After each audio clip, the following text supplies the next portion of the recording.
I can say without a shadow of a doubt that the Soviet Union was very interested in UFOs. It would not be surprising if saucers had crashed in the Soviet Union.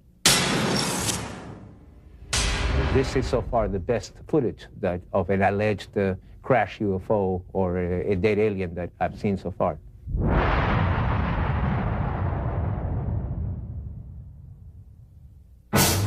Fact 1.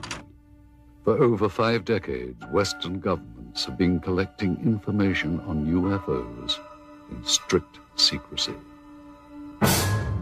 Fact 2. So did their counterparts behind the Iron Curtain. Fact 3. Now that the Cold War is over, the truth is finally out. The notion that life from another world may have visited our own is an intriguing one. Many say that it is true, and that documentation exists to prove it, but that proof has been kept hidden from the public for over 50 years. With the end of the Cold War has come some intriguing, if not surprising, revelations. Western governments, apparently, have not been the only ones gathering information on UFOs in brutal secrecy. Hello, I'm Roger Moore. Join us now as we embark on an amazing journey of discovery, of international intrigue, and possible interplanetary visitation. Join us as we search for the secret of the century.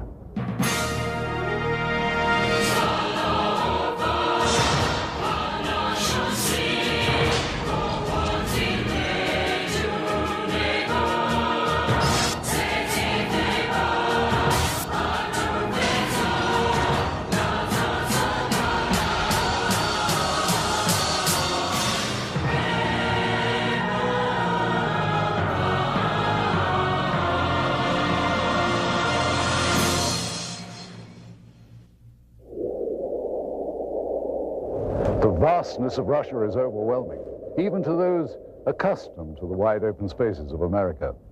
Huge tracts of eastern Russia are still uninhabited, and it was in just such a region, remote and far from civilization, that something profound happened nearly a century ago. In the desolate Tunguska region of central Siberia in 1908, something fell from the sky and exploded on the side of a hill. This event triggered an enduring mystery that scientists are still unable to adequately explain. There have been other well-known cases of UFO phenomena, but it was the Roswell incident that changed the way that government officials thought about UFOs. Researcher Paul Stonehill has done extensive work chronicling UFO sightings in the former Soviet Union. I would say that the most serious research was given the impetus by Stalin in the 1940s when he found out about Roswell. It was then that the KGB and the military separately had initiated studies of UFOs. The KGB, as far as we know, had never ceased studying them. This Soviet Air Force footage was obtained by a group of Russian ufologists. It was declassified by the USSR's Ministry of Defense just before Boris Yeltsin took power. What we are looking at is a view from the cockpit camera of a MiG-23 Flogger, scrambled to intercept 2 unknown targets. What we see now is an apparent merging of the 2 targets. Here is the same shot slowed down. These are obviously not typical flight characteristics of NATO or any other conventional aircraft. The MiG lost visual contact with this object or objects, and there has never been any official identification.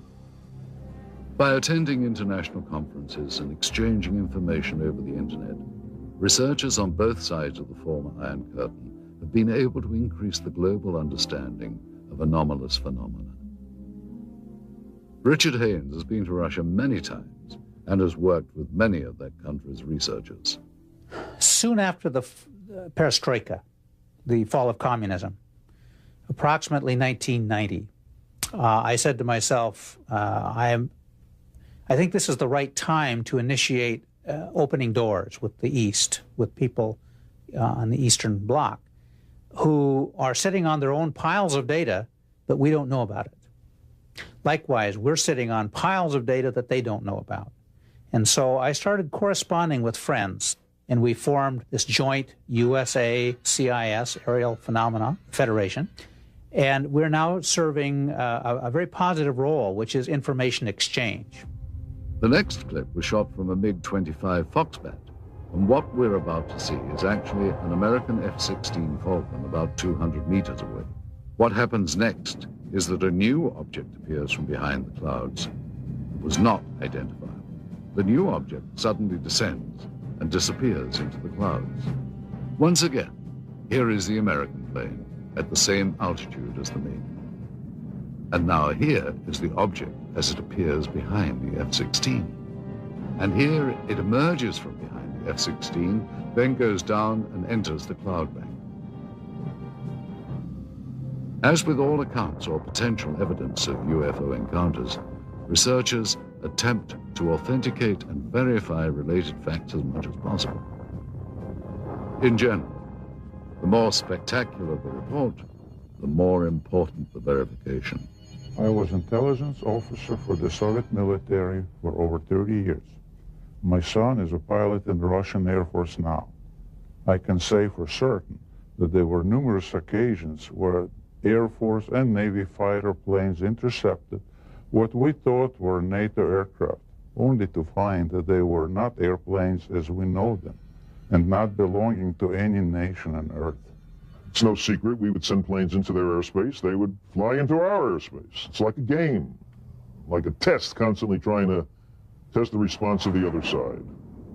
Only sometimes, someone would get shot at. In this case, neither the Soviets nor the Americans seem to have any clue as to what this third object is. I'm telling you, even when you blow it up, it's impossible to identify.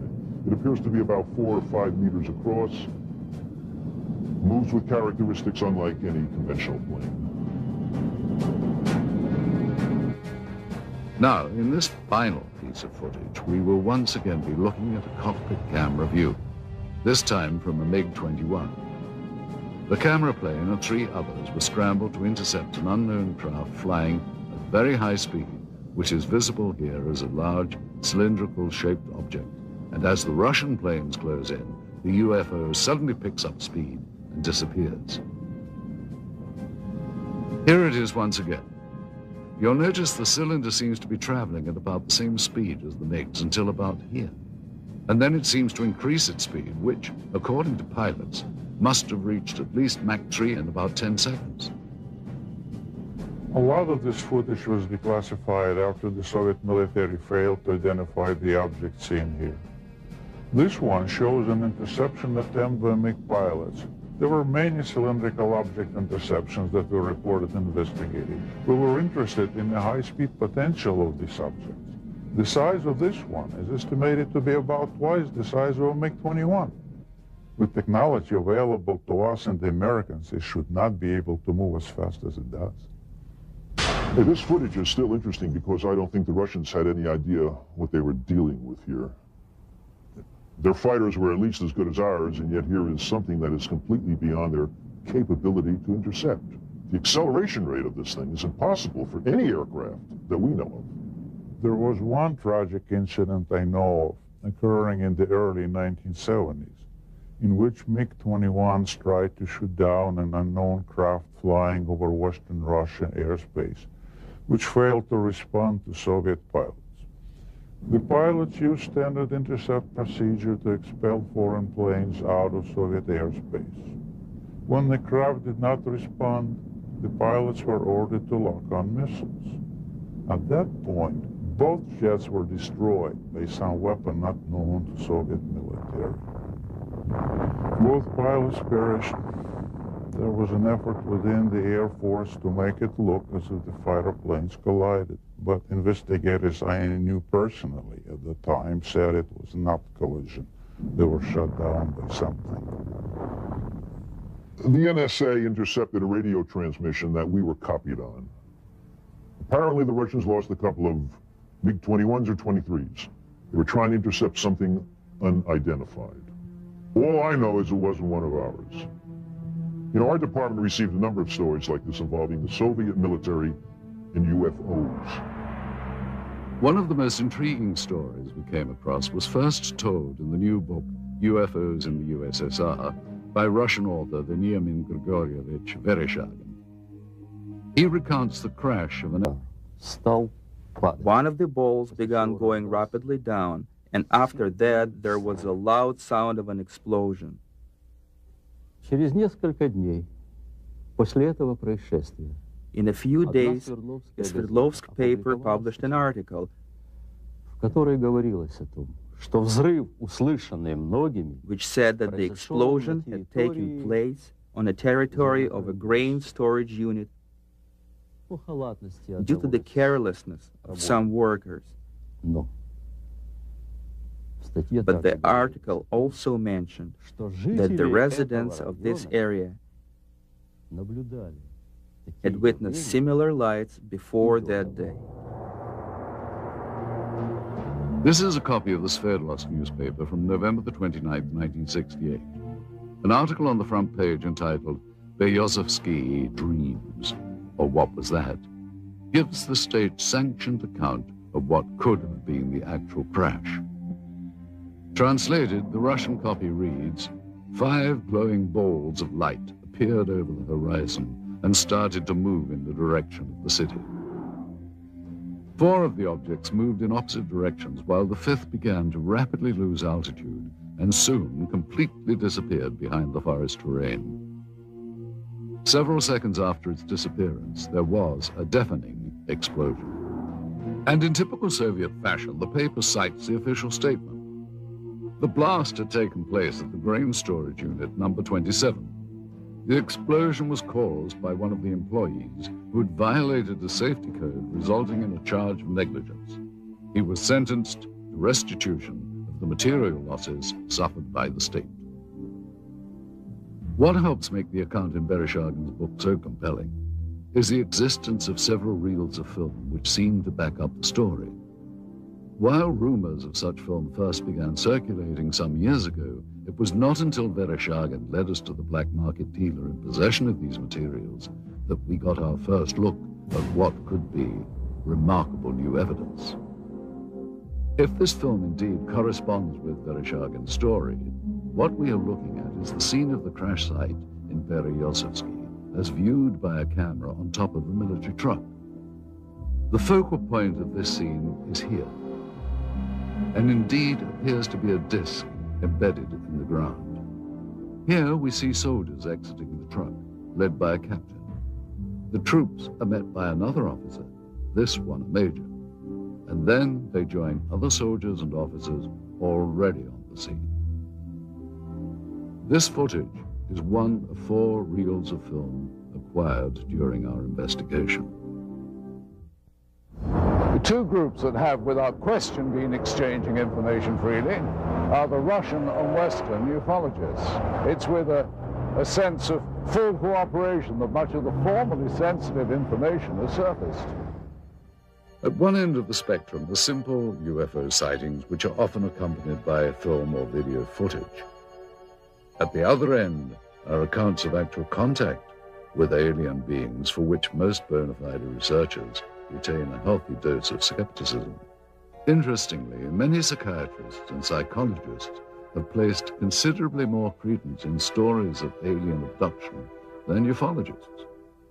Though no such encounters have been officially reported in the former Soviet Union, and in spite of efforts by the government to deny their existence, documented cases do exist. Typically, the abductee reports seeing a blinding white light, usually hovering high above.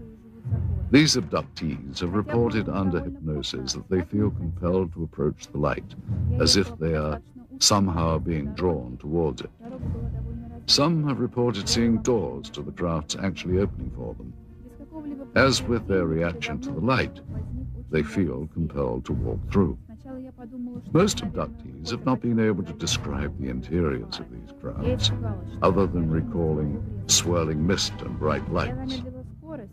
Most reported alien abductions include harrowing accounts of medical experiments. Subjects describe an examination room of some kind. Many have reported strange probe-like tools being used on them, and they recall the frightening sensation of being examined, though simultaneously being unable to do anything about it. Typically, the abductees will then find themselves back where they were when they first saw the light, having no recollection of what just happened. Other times, however, upon checking their watches, they discover that several minutes have passed without their ability to account for it. They literally have lost time. Many abductees have their memories triggered by a mark found on their bodies, the kind they would associate with a needle or some other medical instrument. And not surprisingly, no such report has ever been verified 100%. And yet these stories continue to proliferate. Are these people really being abducted by aliens, or, as some now claim, by members of a secret government agency? The austere building behind me once housed what was undoubtedly the world's largest and most feared intelligence agency. Why would the KGB be so interested in what many consider to be science fiction? From the beginning of the communist era, the Soviet leaders relied on a strong secret police to act as watchdog and often executioner for their rule. This was not a new concept for Russia. During the rule of Tsar Nicholas, the secret police was everywhere, its agents spying on everyone. There were agents watching every train station, hotel, and theater. Shortly after the Russian Revolution, the first Soviet government approved the creation of their own secret police. It soon became a powerful mainstay of the Soviet system. To ensure the continuation of communist rule, the main domestic role of the secret police became to seek out counter-revolutionary views and ensure that those holding them were dealt with. After the death of Stalin in 1953, the secret police became known as the Committee for State Security, or KGB. As the Cold War heightened under Khrushchev, this was also the era that boasted the growth of the KGB's image as an international spy agency. Foreign espionage was at its height. According to Western authorities, the KGB managed to infiltrate every major Western intelligence service. During the height of its existence, the KGB was the largest secret police and espionage force in the history of the planet, with more than 300,000 agents. Its body consisted of 17 separate units charged with such concerns as counterintelligence, foreign espionage, and internal security. The division known as the Scientific and Technical Directorate was the unit responsible for the acquisition of top-secret technological information and materials, including those not originating on Earth. The government body that had the most interest in anomalous activity was very possibly the Soviet military. Did high-ranking officers of the Russian armed forces really believe they could gain a military advantage from UFOs? Though there has been much speculation on the exact nature of the Roswell incident and reports of actual alien beings, conclusive evidence of such encounters has proved elusive. In 1997, the U.S. Air Force issued a follow-up to its earlier Roswell report, which they subtitled Case Closed. They tried to account for the stories of aliens by suggesting these were simply crash test dummies misidentified. So it was with a sense of both excitement and caution that we examined the footage recently recovered in Russia. This reel contains images of what appears to be a scientific or medical examination of organic body parts. The individuals seen here appear to be forensic pathologists or biological research scientists. Speaking in Russian, they are seen inspecting the specimen, the leader of the procedure describing his actions and the measurements they are taking. After several minutes of this, there is a change in camera angles.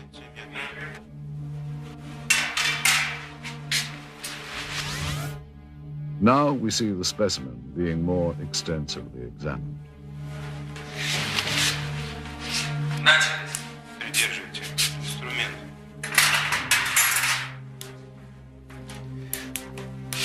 Ткани разрезаются тяжело. Пробуем кусачки. Придерживайте. Ребра пытаюсь перекусить. Так, нож. Tools are used to cut open what the leader constantly refers to as tissue. Что-то белое попадает. Очень ригидные ткани. Давайте попробуем другим. Придерживайся.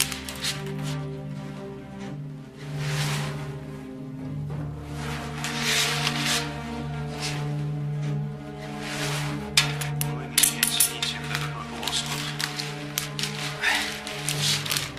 Инструмент. Нет, пинцет. He also describes parts that are removed as resembling various organs. Записывайте, достаем внутренние органы, надрезаем похожую на клетчатку внутреннюю ткань. The camera angle changes again. And finally, the scientists are seen posing for the camera, holding up various samples of the dissection. If this footage is authentic, it represents one of the greatest scientific discoveries of all time. One must wonder where this film was shot and what happened to the specimen seen. If this is footage of a genuine scientific examination, what happened to the results? What did the Soviets learn, and what have they done with that knowledge? Did agents of the KGB have reason to keep this secret for so many years? Certainly there are more questions here than answers. Russia has had countless UFO sightings. Some have been explained, some have yet to be explained. The best known events are the Downogorsk and Tunguska incidents. Many UFO researchers feel that the most important Russian incident in terms of known crash recovered materials is the Downogorsk occurrence. Antonio Huneas agrees. It's the best documented crash because we do have the fragments. They have been analyzed. It was a small probe. It was not kind of a big object, but something crashed on a hill in Downogorsk in January of 1986. Witnesses described the object as a sphere of light streaking across the Pacific region north of Vladivostok. Investigators later recovered materials including balls of lead and iron, bits of glass, and a fine mesh netting, all of which were tested and are proven to be highly enigmatic. The head of the research team concluded that the Downogorsk object was most likely an artificial space probe of non-terrestrial origin. Russia's best-known event, the Tunguska sighting, is sometimes referred to as the Russian Roswell. In the early hours of June the 30th, 1908, peasants of the Tunguska River area in central Siberia watched in disbelief as a glowing round object with a fiery tail streaked across the morning sky. The object crashed in a remote region of pine forest, exploding in a brilliant ball of flame. Residual firestorms lasted for weeks and destroyed an additional 10,000 kilometers surrounding the crash point. Although the event preceded the atomic bombings of Hiroshima and Nagasaki by nearly 40 years, the aftermath of Tunguska was frighteningly similar to that of the bombings in World War II. The result was the destruction of an area larger than that of Los Angeles or Moscow. Oddly, upon investigation some 20 years later, no impact crater of any kind could be found. Researchers have formed various opinions of what actually happened. The most common beliefs are that it was a meteorite fall, a ball of lightning, or an earthquake. Many have cited that none of these answers are possible and that the phenomenon was more likely the crash of an extraterrestrial craft. It has been speculated that the governments of many countries throughout the world have been gathering information regarding UFOs. Nuclear physicist Stanton Friedman agrees. There's no question that military and intelligence groups overseas are collecting data, whether it's in Brazil or Australia or in England. So the KGB has collected information. I've talked to people who've gone to the Soviet Union, who have obtained some of that information. I have met a Soviet cosmonaut and other researchers over there. There's no question they're interested. And again, the republics which used to constitute the Soviet Union cover a huge area. They too were monitoring the skies because they were afraid the United States was going to bomb them. So when you monitor the skies, you pick up UFOs, no question about it. During the communist reign, there was no official admission of Soviet interest in extraterrestrial activity. It has been only recently that this fact has been confirmed. The former secretary of the Commission on Anomalous Phenomena, Alexandra Petyukov, confirmed that an official state-controlled body did exist. В рамках этой комиссии, когда в силу своей деятельности она начала планомерный сбор информации. During the Soviet era, we started to regularly collect information from the public and received more than 15,000 reports. The thing is that the commission was an official public organization. It had an official address. Today, the mindset in Russia is far different from what it was during the communist reign. Under communism, they were told that UFOs didn't exist, but just the fact that they were told they didn't exist made people believe that they did exist, because the government was also denying. They were saying there was no crime in Russia and accidents didn't happen. You know, I mean, that everything was censored and given this rosy picture, which of course people knew better. It was in a small house on a side street near the Academy of Medical Sciences. The British and American spies met with informants throughout the 60s and learned of one of the most bizarre plots in the world of intelligence. During my involvement for a period of at least 6 years, Soviet counterintelligence operatives played cat and mouse with Western agents in Moscow who were interested in our advanced technology programs.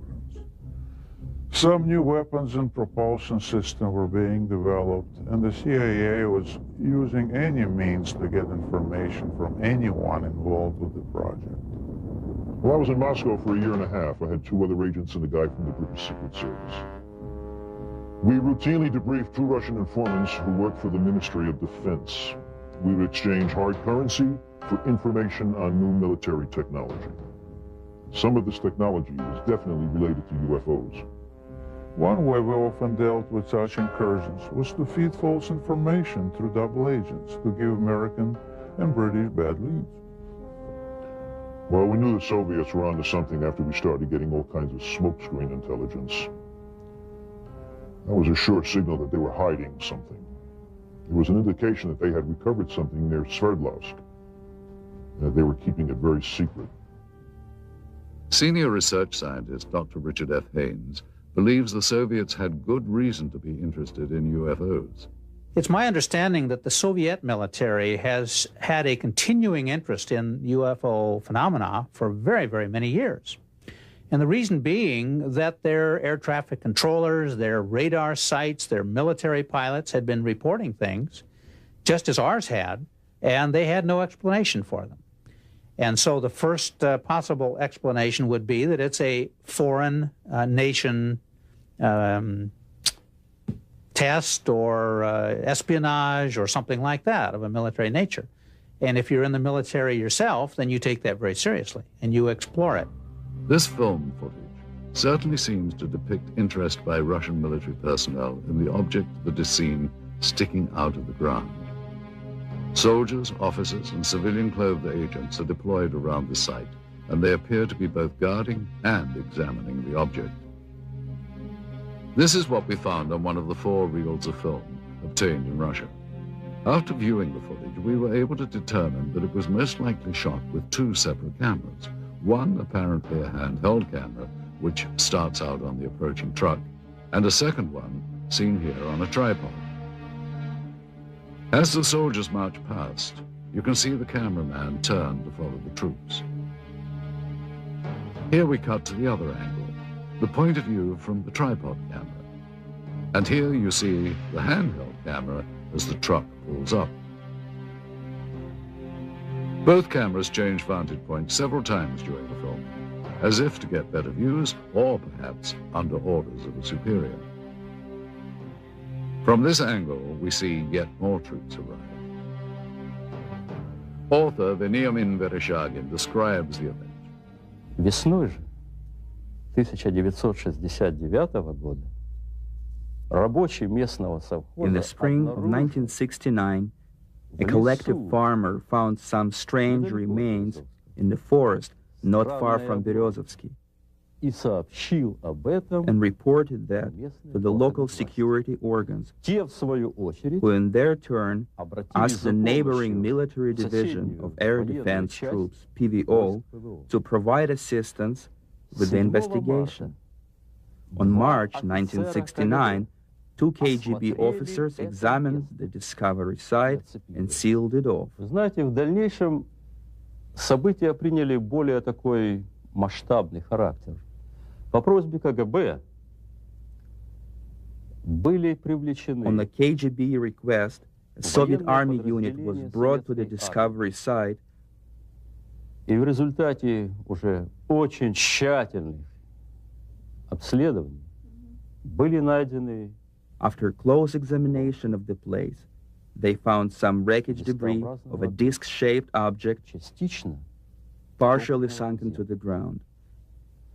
Поначалу органы безопасности предполагали, At first, the KGB thought that the debris американскому разведывательному самолету или came from an American spying plane or a Soviet spaceship. George Filer, a retired Air Force intelligence officer who was stationed at Langley, is not surprised the Russians were so interested in this object. We found that the Soviets would pay to get information on UFOs as opposed to, we'll say, an F-111 aircraft, that they were, in a way, more interested in UFOs than some of our latest aircraft. And here you see the man who is probably the head KGB agent directing the cameraman to point his camera toward the disc. A total of almost 1,200 feet of negative were recovered just on this crash site. It is possible that more film was shot, but this is all that we were able to obtain. None of this film depicts the removal of the disc itself, and at no point do we see inside the object. From this angle, we do see the handheld camera shooting behind or inside the disc. However, that footage, if it was, in fact, ever shot, was not included in the cans of film we acquired. We can only speculate that it may still be at large. We must also speculate on how the object ended up here. Based on information from Vereshchagin's book and what we can see in this footage, we have created this computer-animated version of how researchers believe the crash may have occurred. The questions then become, where did this object come from and how did it come to crash here? And more importantly, what has happened to it since? With the change to a market economy here, many items never before available to Russians are finding their way to store shelves. Some point to this as evidence of a new prosperity. Others claim that this only fosters greed, not seen during the Soviet era. They say that everything is for sale in the new Russia, including state secrets and the spies who kept them. And I'm sure that this happened because I remember in 1991, 1992, there has been a lot of talk about the KGB files. It's quite possible that the files, some of the files, had been sold to the highest bidder. What is now modern-day Russia was once the core republic of the Soviet Union. Prior to its breakup in 1992, the USSR was the world's largest country, stretching from Eastern Europe into Asia. In addition, the USSR had direct control over the Eastern European countries of Romania, Bulgaria, Hungary, Czechoslovakia, Poland, and East Germany. The boundary of these countries was for years referred to as the Iron Curtain. For decades, its military power influenced events throughout the globe. The single most important event in Russian history was the Revolution of 1917. The Bolsheviks changed the country from a monarchy to the world's first communist state. In the late 1920s, Joseph Stalin transformed the country even more by regimenting every aspect of daily life, and still managed to brutally stomp out his opposition. While the USSR was allied with the West during World War II, the years after the war ushered in an era of mistrust that came to be known as the Cold War. This new relationship chilled ever further in August of 1949, when the Soviets exploded their first atomic weapon. The Western powers, including the United States, viewed the USSR as the world's greatest threat. In its ongoing competition with the West, Russia's greatest victory occurred in 1957 under the leadership of Nikita Khrushchev. It was the beginning of the space age. As the first nation into space, it's not surprising that in the years to follow, the Soviets would become increasingly curious about extraterrestrial life existing in our galaxy. Despite their early victory in the space race, back at home, the standard of living and the country's lagging economy weighed heavy on the minds of the Soviet citizens. Under Soviet President Mikhail Gorbachev in the 1980s, the terms glasnost and perestroika came to represent a period of humanist reform.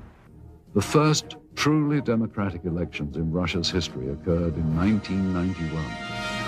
After 70 years of Soviet rule, the USSR was dissolved. A new market economy has emerged along with more freedom for the people. While there are some who yearn for a return to communism, most citizens feel that the new Russian democracy has been a vast improvement to their daily lives. But with these positive changes come problems. In a recent news survey in Russia, citizens were asked the question, who controls Russia today? An astounding 23% responded the mafia. Renowned Russian writer and Nobel laureate Alexander Solzhenitsyn wrote, Russia's economic chaos is the result of nearly criminal reforms that have created a new class of mafia capitalists. The word mafia refers to the new system of organized crime in Russia, involving countless government officials, businessmen, and organizations controlled by criminal groups. Resistance to extortion attempts has resulted in violence. Kidnappings, assassinations, attacks on family members, or harsh persecution by corrupt government officials have been documented. Dozens of bankers were kidnapped and assassinated by the mafia in the first few years of Russia's independence, when organized crime was taking control over the country's financial system. Having eliminated its rivals in such a brutal manner, the Russian mafia is now in a position of great power. What the future holds for the Russian Republic is uncertain. What is certain is that in the next Russian elections in the year 2000, the interests of big business and those with money will be well represented, and undoubtedly so will organized crime. Mafiocracy, as it has been called, might become the totalitarianism of the new millennium. With the collapse of the Soviet Union, many changes have come to Moscow and the rest of Russia. Gone is communism and the strict controls that once governed daily life here. Please understand, Russia has always been a secret society. Just recently, we found out that the secret police had kept records on UFO phenomena, and some of them had been released only recently. Some, not all, coming to light now.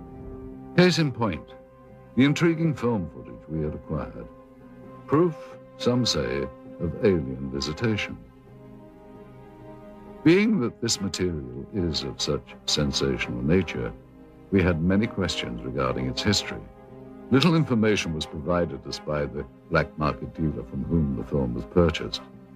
It is likely that such materials were kept stored in a holding facility, a vault located beneath KGB headquarters perhaps, reserved only for those with the highest level of security clearance. Kept safe in underground storage for decades, the film was probably only handled by a select few who would have known of its existence. After the collapse of the Soviet system, there was a transitional period marked by confusion. Accountability to the old regime dwindled, and closely guarded property lay vulnerable to the changes sweeping through the crumbling Union. Those with connections under the old regime found themselves perfectly positioned to exploit the situation.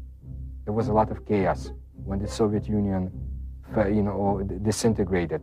In my opinion, at that time, it was very easy for an, agent with brains to get his hands on such files and sell them here. So it would be conceivable that documentation might be obtainable through similar sources to provide authentication of the film. Though most leads proved to be ultimately unproductive, we found that with perseverance, money, and a bit of luck, it is possible to acquire classified Soviet documents. Using a hidden camera, we recorded numerous meetings over a period of months in which we attempted to obtain relevant materials. This transaction between one of our Moscow contacts, an interpreter, and a local black market dealer proved to be one of the more successful ventures. The location of this meeting is a textile factory in the Sokolniki district of Moscow. This office is that of the Russian entrepreneur who owns the plant and is used for both legitimate and illegal business. After introductions and some initial small talk, the American buyer asks the interpreter if the documents are on the premises. Are the documents here? Can you ask me if you have anything here? Вон Барбер спрашивает, документы у вас с собой? Юра, ты мне задал сложную задачу. Достать такого рода документы было очень просто. Я понимаю, именно поэтому мы обратились к вам, потому что Федор очень рекомендовал вас там улучшить. Конечно, я знаю нужных людей, знаю, как достать такие документы, но это было совсем небезопасно. What's his address here?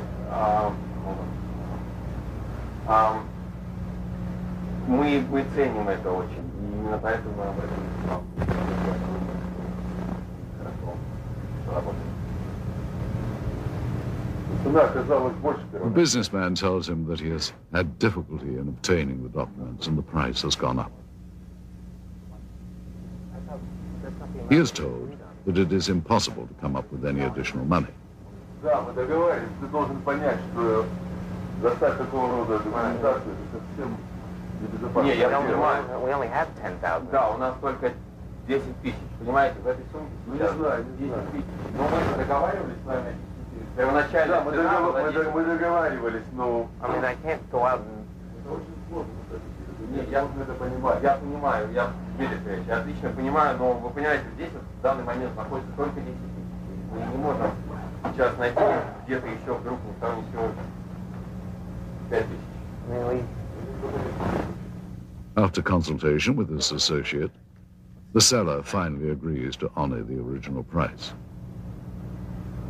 Давай, ладно. The files are then removed from a safe and given to the interpreter to inspect.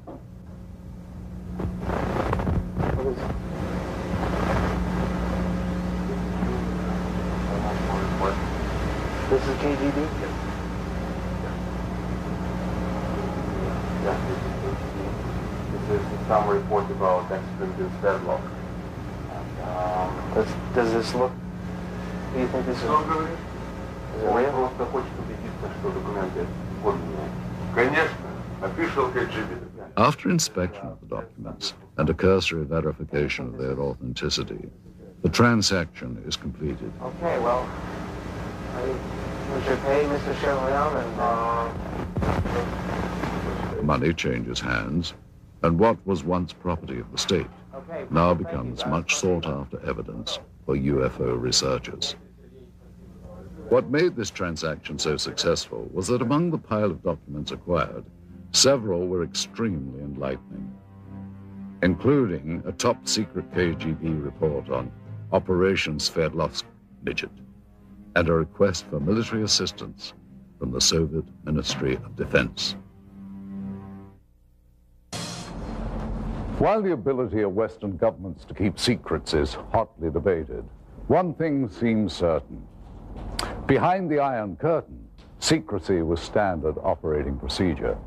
Here, under the Soviets, freedom of the press and government accountability to the public were virtually non-existent. Many believe that the American government has had more than a casual interest in the possibility of extraterrestrial presence since early in the 20th century. Certainly since reports of flying discs in Roswell, New Mexico in the late 1940s, U.S. Defense Department and intelligence community involvement in the investigation of UFOs has been documented. Aside from the former Project Blue Book and 2 recent Air Force reports attempting to close the case on Roswell, there has been little made public by the government regarding its interest in UFOs. One organization that apparently did study UFOs was the Central Intelligence Agency. Since the Cold War era, it has been alleged that the CIA has actively sought after, on a priority level, the acquisition of any Soviet information that relates to alien contact and technology. One person who confirmed such allegations is this man. An agent with the CIA for 6 years, his area of expertise was Russian interest in anomalous activity. Though now employed in the private sector as a security analyst, he has asked not to be identified due to the sensitive nature of both his former status and his current position. I joined the CIA in 1989, straight out of college. My mission was to monitor and infiltrate the Special Sciences Section of the KGB, a unit of Directorate T, which was a division of the First Chief Directorate. Special Sciences Section's goal was to obtain, analyze, interpret, and exploit any extraterrestrial knowledge. The Special Sciences Section was extremely interested in a number of reported UFO crashes over the former Soviet Union and the Eastern Bloc countries.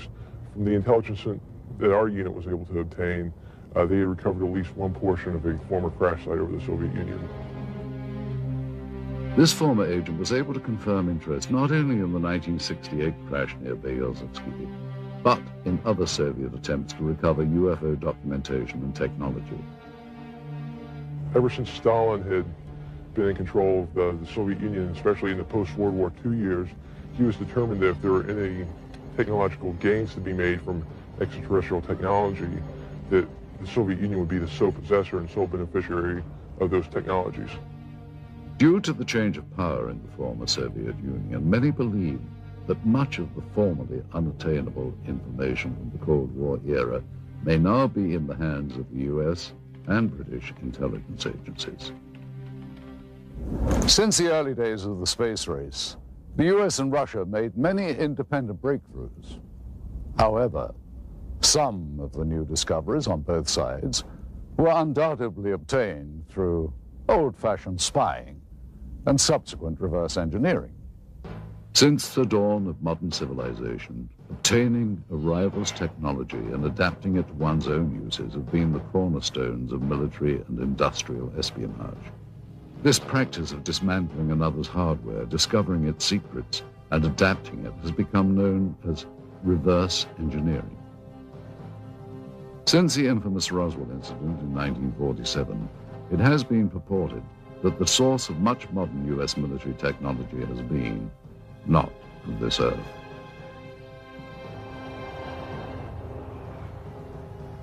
A number of technologies were either partially inspired or wholly inspired from what was recovered at Roswell. It's amazing that when you look at the profiles from both the sides and from dead on, how close to stealth technology and spy plane designs that the Roswell ship resembles. We firmly believe that she is the design Rosetta Stone and the holy grail for aerospace design technology. According to witnesses and UFO researchers, debris supposedly collected from the site indicated a technology superior to any existing on Earth during the post-war years. The possibility exists back in the 40s that because all this new technology came out of Germany, we had scientists from Germany that either we were testing new advanced concepts to us at the time, these rocket engines, which were brand new to us, or this was some kind of smokescreen, if you will, to hide or to put the Russians off guard, make them think we were further along than we really were. And there's been a history of misinformation on both sides trying to keep each other off guard, and that very likely is one of the possibilities. If it wasn't Roswell, we're probably doing it some other place. Such advances as the Hubble telescope and the Super Arbec missile engines are rumored to have benefited from alien reverse engineering. In addition to Roswell, there is another name heard frequently with regards to reverse engineering. A military facility located in the Nevada desert, commonly known as Area 51. One theory is that Area 51 is the hub of alien reverse engineering. But is the United States the only military power to have engaged in this secretive development of military technology? Or did Soviet military and intelligence organization reverse engineer technology from alien spacecraft that may have been recovered in Russia? Do the Russians have their own version of Area 51, located somewhere in the uninhabited parts of their vast country?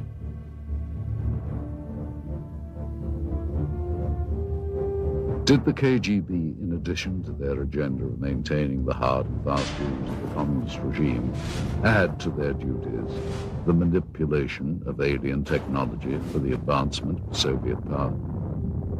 Thus far, of all documented UFO sightings that have taken place within the former Soviet Union, not one was publicly acknowledged by the KGB.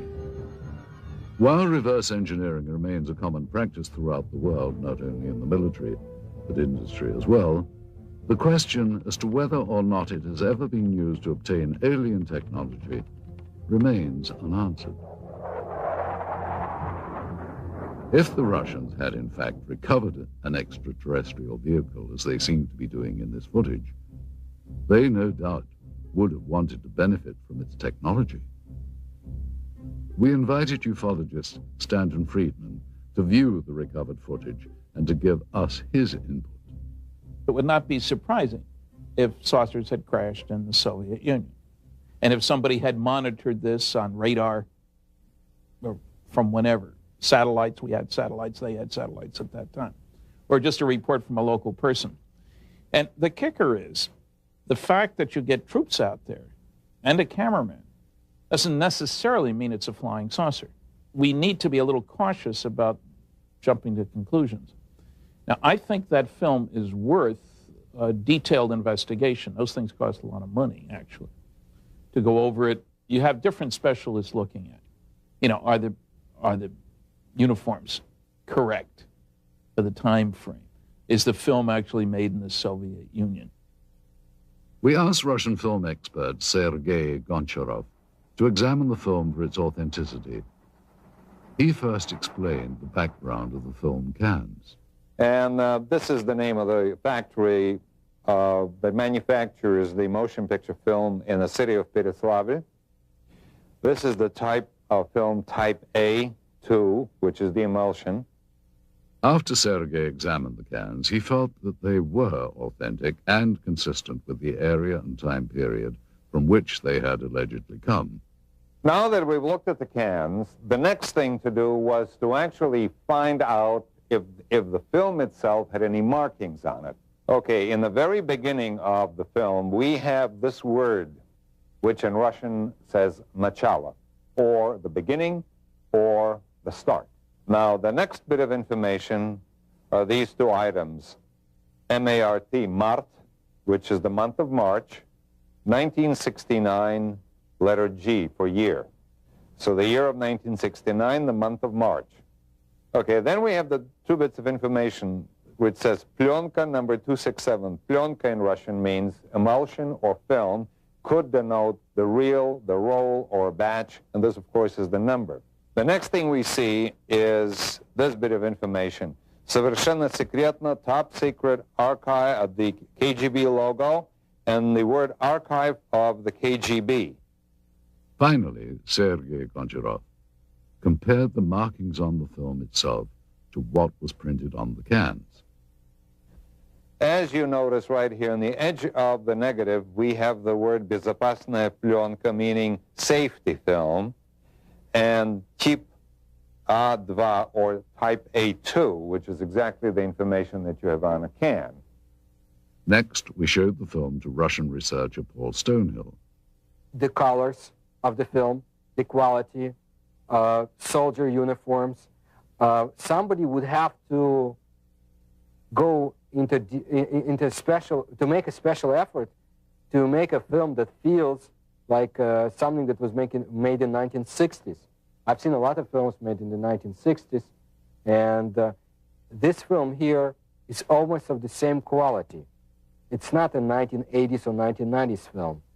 The KGB officer that had been looking and touching things looks quite genuine. To me, my gut feeling is this is not something that they had made intentionally to fool people. UFO researcher Antonio Huneeus offered us his views on the film. I would say that visually it's very impressive. The first thing that struck me was the good quality. Very, very, very clear footage. You see, of course, it wouldn't be impossible to duplicate, as a hoax. You would have to hire some actors and so on. But it was quite well done. Of course, it could even be some kind of disinformation too, that the KGB was quite notorious about doing disinformation. For what purpose, I don't know, but they might have done some kind of training film or something to, of course, if it was disinformation aimed against the Americans or something, we never heard of it, so that's also dubious. Finally, while Mr. Huneeus felt that the film required more investigation, he was impressed and intrigued by it. Well, I would say that if this is real, and I do not have the elements to make that judgment, this is so far the best footage of an alleged crash UFO or a dead alien that I've seen so far. To appreciate the difference in attitude here with respect to such unconventional science as the study of UFOs, it is important to understand some of the cultural contrasts between Russia and the West. For hundreds of years, Russian culture has been steeped in religion, mysticism, and superstition. In the times of the Tsars, it was not uncommon for there to be an official court mystic, the most famous of these being the priestly soothsayer Grigory Rasputin during the reign of Tsar Nicholas. Even though religious expression was suppressed, it is now making a resurgence, and the many places of worship in Russia are once again housing congregations and becoming a big part of daily life. Russians seem to have an open-minded attitude towards the paranormal and such unconventional sciences as the study of UFOs. During the Soviet era, some of those voicing their beliefs in extraterrestrials were subjected to criticism and censure by Soviet officials. Russian author Yuri Alexandrovich Fomin claims that he has had such experiences. I was summoned to the regional party committee and asked to deliver a lecture on UFOs for the employees of various scientific research institutions. I agreed. After that lecture, the head of the regional party committee suggested that everyone present should take a stand and subject my lecture to criticism. But that didn't happen. All the people who listened to my lecture would say, "This is sort of interesting. This needs to be studied and examined."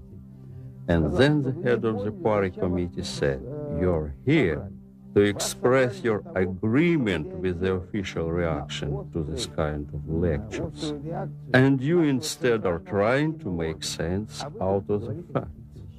While the communists said they weren't interested in UFOs, many around the world were. Some claim that sightings date back hundreds, if not thousands of years. Much like their American counterparts, many modern Russian citizens are very open to the possibility of the unusual. Many people become victims of tabloids, like Americans today. However, so much information had been collected, and people read about it in underground magazines, have heard about it, that they believe in extraterrestrial explanation of UFOs, not so much time travel, but as the extraterrestrial. And people in Russia also are more cynical than the Americans in their approach to information, simply because everything was a lie. Both Americans and Russians believe they have been lied to by their government about many things, including extraterrestrial research. When Russian researchers, headed by former Soviet naval officer Vladimir Ashazha, petitioned the Soviet government for official records regarding UFOs, they too were met with a lack of cooperation. We sent an inquiry to the archives of the Ministry of Defense and to the archives of the KGB. We got a response that neither KGB archives nor the archives of the Ministry of Defense have any data regarding this incident. If there is mistrust of the government by Russian and American citizens, it's not without good reason. For Russians, it was more than 70 years of communist rule. For Americans, there has been a steady erosion of trust over the last 30 or 40 years. For Americans, the knowledge that their government was not being honest began in the 1960s, when the war in Southeast Asia escalated with secret bombing campaigns in Cambodia. In the 1980s, arms were sold to support the Contra anti-communists in Nicaragua, in violation of U.S. law and without public knowledge. God bless America. It's no wonder that many American and Russian citizens doubt the honesty of government officials. How paranoid is the belief that their governments could withhold knowledge of extraterrestrials? Despite officially denying interest in the possibility of extraterrestrial visitation, the governments of both the US and the Soviet Union have, without question, been interested in what lies beyond our own planet. Man has always been intrigued by the notion of life elsewhere in the galaxy, and both the American and Russian space programs represent a considerable investment to explore the unknowns of our universe. At the close of the Second World War, the United States, now the preeminent world power, turned its eyes from defeating Hitler's Germany to a new rival, the Soviet Union. With Russia's detonation of its own atomic bomb, the United States realized they now had an enemy who wielded the same degree of power. During the Truman administration, loyalty oaths taken by government employees became a common practice, which would eventually lead to the ugly communist witch hunts of the House Un-American Activities Committee. Winston Churchill's pronouncement that Eastern Europe was now behind an Iron Curtain gave birth to a new term for this confrontation between East and West, the Cold War. With fear dominating the United States, paranoia over potential communist influence took the form of weird invaders from other planets. The possibility of a Soviet invasion was too frightening to contemplate. Helmeted men from Mars launching an all-out attack on Earth, however, was another matter. Therefore, Americans retreated to dozens of science fiction films that were thinly veiled warnings against the Red Menace. With Chuck Yeager's historic Flight that broke the sound barrier, the next frontier to conquer would be the stars. This set off a global competition between the world superpowers as to whom would get to the heavens first. It became known as the space race. To meet the demands of such technology, NASA, the National Aeronautics and Space Administration, was formed in 1958. The space race would nearly end in defeat for the United States, however, with the launch of Sputnik. The U.S. feared if the Soviets could launch a probe in space, would missiles launched from that probe be far behind? When cosmonaut Yuri Gagarin made his historic orbit around the Earth in 1961, he became the first man in space. The United States realized their only hope of beating the Soviets was to have the first man on the moon. And in this dream, they would find a passionate champion. It was President John F. Kennedy's promise to have a man on the moon by decade's end that shot the space race into another dimension. It would not be until Neil Armstrong's historic first lunar step on July the 29th of 1969, however, that Kennedy's dream would be fulfilled. In years to come, the cumbersome NASA rockets would give way to the more streamlined and modern space shuttle. Even before the fall of communism, a new unity would develop between Russia and the United States. The petty rivalries of the past gave way to a new cooperation, which would culminate in the joint Russian and American crew of the space station Mir. Modern astronauts like Dr. Michael Foale would make history working with their Russian counterparts in space. At long last, the demons of the Cold War had been silenced.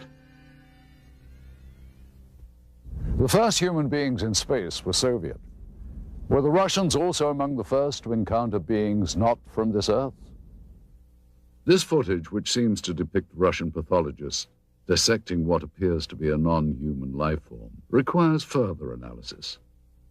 We once again asked Stanton Friedman for his comments. I don't know what to make out of it. I'd certainly say it's worth further investigation. By my standards, it's in my gray basket. Not black, not white, maybe. Worth following up on. We then asked film expert Sergei Goncharov if he thought that the film's characteristics on this reel were consistent with the time period from which it was supposedly shot. It certainly is consistent with the information on the can. It is negative. It's got the negative perforations. It's exactly what the information on the can indicated. Sergei explains the significance of a flash frame, an interesting and possibly important characteristic of the film that was discovered. All right, now, a flash frame, this is, of course, a flash frame is that piece of film that is, when you push the button on the camera and you start exposure and you stop the camera to stop the exposure, and then you restart the camera again. By virtue of inertia, the camera will sometimes expose either a flash of light, or if you point the camera away from the person in front of it, you will see some other subject matter. Those flash frames appear between the takes and sometimes show things and people that are not part of the scene itself. You have people that have nothing to do with the information that you've seen on a film before or after. Again, an individual in uniform. You see these people performing a procedure. You have somebody in civilian clothes, people that you have not seen before, as this is in a flash frame segment, which was not meant to be as the procedure that was being photographed. Mr. Goncharov concludes that while the film's stock and camera techniques are consistent with KGB and Soviet government films of that period, he feels that the discrepancies with the subject matter require closer scrutiny. Anytime you have subject matter of this type, any additional investigation is worthwhile. Absolutely. Stanton Friedman was further intrigued by the medical techniques in the film. I don't know what to make of these guys with what seem to be medical instruments, certainly in a medical facility, judging by the stuff on the wall. And it's interesting that you can see their faces, which is interesting from two different directions. You can tell their identity if you could find people that look like that. And they're apparently not afraid of contamination, ingesting anything toxic. Now, that could be that they'd already gone through this routine and somebody had said, hey, there's nothing bad here. We then showed the film to Dr. Annette Ryan, a former lieutenant colonel with the Army Institute of Pathology. The first thing that I noticed is the way the doctors are dressed.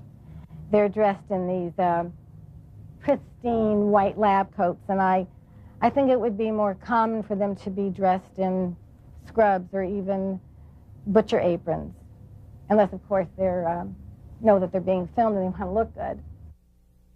They also look very young, but that is consistent with forensic examinations, and that's because senior medical staff usually don't get involved in this type of procedure. I also noticed that they're wearing rubber gloves, but they're not wearing any other protective gear. They're not wearing goggles, they're not wearing masks, they're certainly not wearing any biohazard suits. I would assume that's because they're not concerned with contamination. And this, of course, is typical of Russian-Soviet medicine. I mean, when we think of Chernobyl, just remember back that there was a terrible lapse in any type of protection. It certainly would not happen in the United States. I mean, it would be unheard of. Next, Dr. Ryan commented on some of the specific medical procedures. All right, what's happening here is that they're using dissecting scissors to open up the sternum, which is a common procedure at that time. He's using the proper tool. The way they're holding and using the various tools looks correct, which indicates to me these people know what they're doing. I would say there's little doubt that these are actual Russian medical people. Now, if you look closely at this procedure here, which is repeated several times in this footage, what they're doing is removing a piece of material. The one doctor refers to it as an organ or resembling an organ. Then the diener snips off a small sample which is placed in a specimen jar for later analysis. Well, that's exactly what would be done in a forensic case or in the case of scientific research, for instance, if some new species had been discovered. They would remove very small pieces for later chemical and microscopic examination. The lead doctor also mentions a structure he describes as resembling ribs. And here you can see what indeed resembles a rib cage, as if this was the torso of some anthropoid or human-like organism. Finally, though Dr. Ryan was unable to identify the subject matter, she believes that the techniques were consistent with those practiced in the Soviet Union during the late 1960s. We have little information about the specimen seen here, other than the pathologist's description and the KGB code name, Sverdlovsk midget. We wondered, though, how such a being might appear had it been recovered intact. Using only the images recorded on this film and the scant data available, technicians have constructed this 3D computer-generated model. Thus, with a bit of imagination and some forensic speculation, we have recreated what may have been the Soviets' possession of an actual being from another world.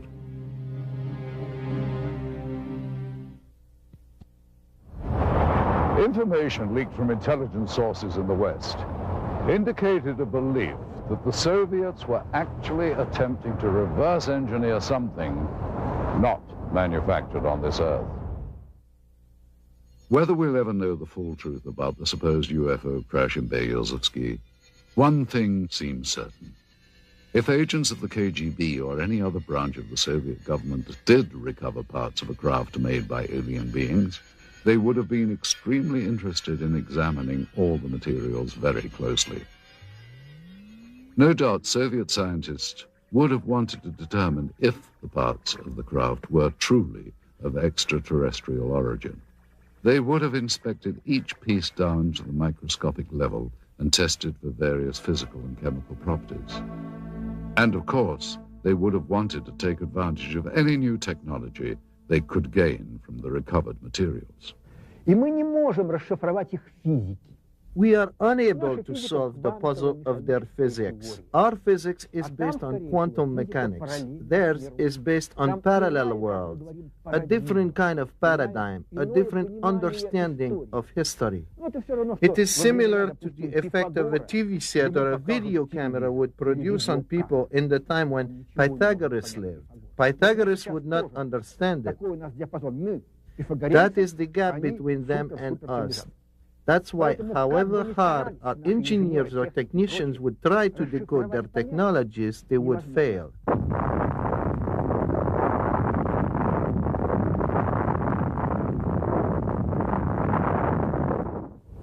Back in the West, not only did the military consider UFOs a serious subject, but the Soviets' interest in them as well. It seems that, in the beginning anyway, both sides thought that flying saucers were an invention of the other. And that fueled a decades-long campaign of espionage and counter-espionage. Many believe that U.S. intelligence agencies such as the CIA, NSA, and the military have not been completely forthcoming with information regarding extraterrestrials. The same is apparently true of the KGB. Some claim that the KGB, as well as the U.S. government, may have been using the UFO phenomenon as a smokescreen to cover other top-secret activity from the very beginning. Former NASA scientist Dr. Richard Haynes concurs. Well, all I can say is that there are verified documents from Stalin's time that showed he had an intense interest in Roswell, what was going on in Roswell, New Mexico in about mid-40s. Well, that makes very good sense from the standpoint that that's where our atomic bomb group was, the 509th Bomb Group, from which Hiroshima and Nagasaki events happened, ultimately. It's where the pilots trained. So it's understandable that Moscow would be very interested in this subject from that standpoint. If UFOs are a cover, they have been used very effectively by both sides. So it's to the convenience of the Russian government, Soviet government, to continue the charade. It can be considered a form of disinformation. There is an alternate theory regarding UFO disinformation. Many researchers believe that the government may be intentionally drawing attention to the less credible, self-proclaimed ufologists as a means of lowering the perceived credibility of all UFO research. Alien abductees and conspiracy theorists are most often the least believable, and at the same time, the most visible. Russian rock and roll singer Natalia Medvedeva claims to have known several people that have had contact with aliens. One guy died, another got paralyzed, the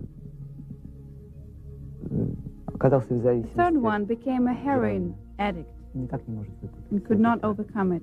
Sergei Borisovich Proskuryakov is a Russian researcher who has studied anomalous phenomenon and pyramidal constructions. His beliefs may also seem unconventional. When I lived in Minsk, a KGB officer came to see me. He filmed all the documents I had. I couldn't escape anywhere. I believe they ended up in the KGB archive. I have information that my researchers of interest not as much for KGB or CIA as for presidential structures in the USA. Are individuals like these truly informed? Or, as some believe, convenient foils for government agencies with an agenda of suppression? Either way, their outspoken beliefs serve to discourage further investigation and make it much easier to simply write off any UFO account or evidence as nonsense. Most genuine researchers, however, believe it is imperative that all potentially genuine encounters with extraterrestrial intelligence be studied carefully. If something not from this earth had been recovered, it would have been brought to a classified military base high in the Ural Mountains, where super-secret operations are being conducted since the Second World War. This incredible footage depicts members of the Soviet armed forces and what are believed to be 2 KGB agents inspecting and recovering a crashed flying saucer. Russian author Veniamin Vereshchagin has an idea of the final outcome of this operation. Насколько мне известно, обломки аппарата. As far as I know, the debris and their organic parts were taken to Mytishi, где предположительно были сделаны, where the apparatus was disassembled, analyzed, and then back-engineered. Неизвестно, что произошло с органическими остатками. As for organic parts, но я имею сведения о том, что они были перевезены в дальнейшем. I heard they were taken to Moscow. What happened afterwards, I don't really know. His story seems to be backed up in part by one of the people who claims to have been involved in the operation back in 1969. We found ex-KGB staffer Pavel Alexandrovich Klimchenkov living in seclusion in the Bryansk region of central Russia. He remembers the strange wreckage found in Beryozovsky. At first, everyone believed that those debris were parts of some novelty aircraft manufactured in the United States or England. But having done some measuring and material analysis, we came to the conclusion that none of the domestic or foreign manufacturers known to us could have produced this apparatus, at least not in the conditions existing on this planet. И вот тогда поступил приказ из Москвы It was then that an order came to transport the debris to the base in Mytishi near Moscow. Together with several other officers, I was assigned to provide safety and security to these materials during their transportation. In attempting to verify the authenticity of this evidence, we have had the footage and the film itself examined by several experts. We also carefully studied the documents we had procured, which lent further credibility to what we had been told. Among the most telling was this top-secret KGB report specifically referring to Operation Sverdlovsk Midget and describing in detail the recovery operation at Beryozevsky. This document mentions the crashed disc, the organic remains, and the filming itself. There was also this secret order from the Soviet Ministry of Defense requesting assistance from military unit 67527. We looked closely at such elements of the footage as the uniforms and the arm patches worn by the soldiers. These patches seem consistent with the patch worn by such Soviet Army air defense companies as military unit 67527. They're all wearing winter coats, which don't appear to have much in the way of insignia on them. And that is not out of character for the winter coats. They would generally not contain much in the way of identification. These are all members of the same unit. I can see that the weapons are AK-type weapons. The main battle weapon of the Russian army, even up through today's date, is the automatic Kalashnikov weapon. Yeah, it's clearly an AK, fixed stock, birch stock, no muzzle brake, milled receiver, no question about it. That also seems to be consistent with the muzzles of the weapons that I can see in this film. In addition, we had notes from the scientific examination of the recovered organic specimen, which seemed consistent with the soundtrack of the dissection footage. With so many elements in seeming consistency, Vereshchagin's story becomes even more tantalizing and perplexing at the same time.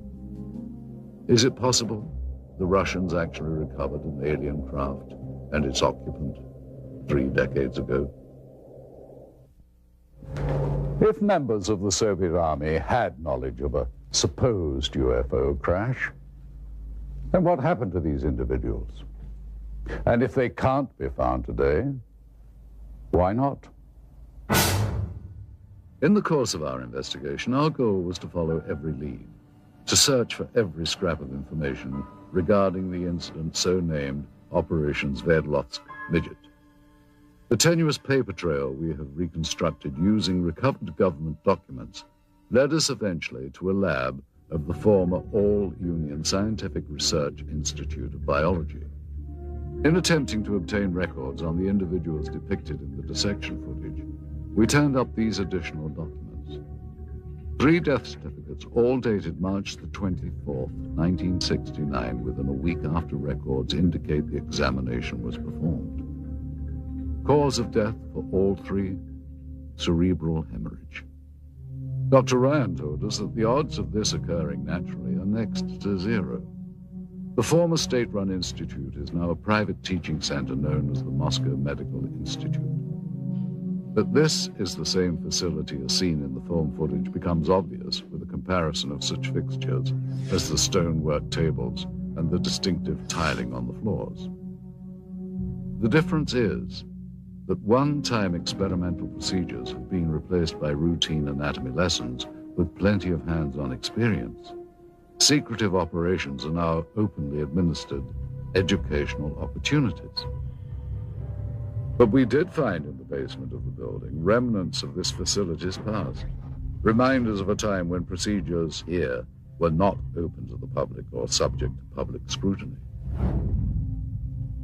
What were the Soviets experimenting on in decades past at the Research Institute of Biology? The answer to that question is still yet to be found. Indeed, many questions about the film footage and the alleged Operation Sverdlovsk Midget remain unanswered. Any extraordinary find, such as the apparent filmed record of a crashed spacecraft, or of what appears to be scientists examining parts of an alien life form, require further analysis. Yet it seems incredible that so many elements of this story from so many diverse sources appear consistent. The original account as told by researchers and witnesses, the recovered documents, and of course, the film. We have to ask, is this footage genuine? And if so, does it represent an actual case of alien visitation, or, as it has been suggested, was the footage created as part of a Cold War disinformation campaign? One other proposed possibility is that it was simply a military training exercise captured on film. Again, if it is a real UFO crash, where are the remnants? And what happened to the body of the alien being? With all that we have unearthed here, the big question seems to be, what is the significance of what are clearly some very profound discoveries? And will we ever know the full story? We hope you've enjoyed visiting Russia with us, and we hope you've gained some insights on what promises to be a continuing source of intrigue and controversy. Thank you for joining us. I'm Roger Moore in Red Square.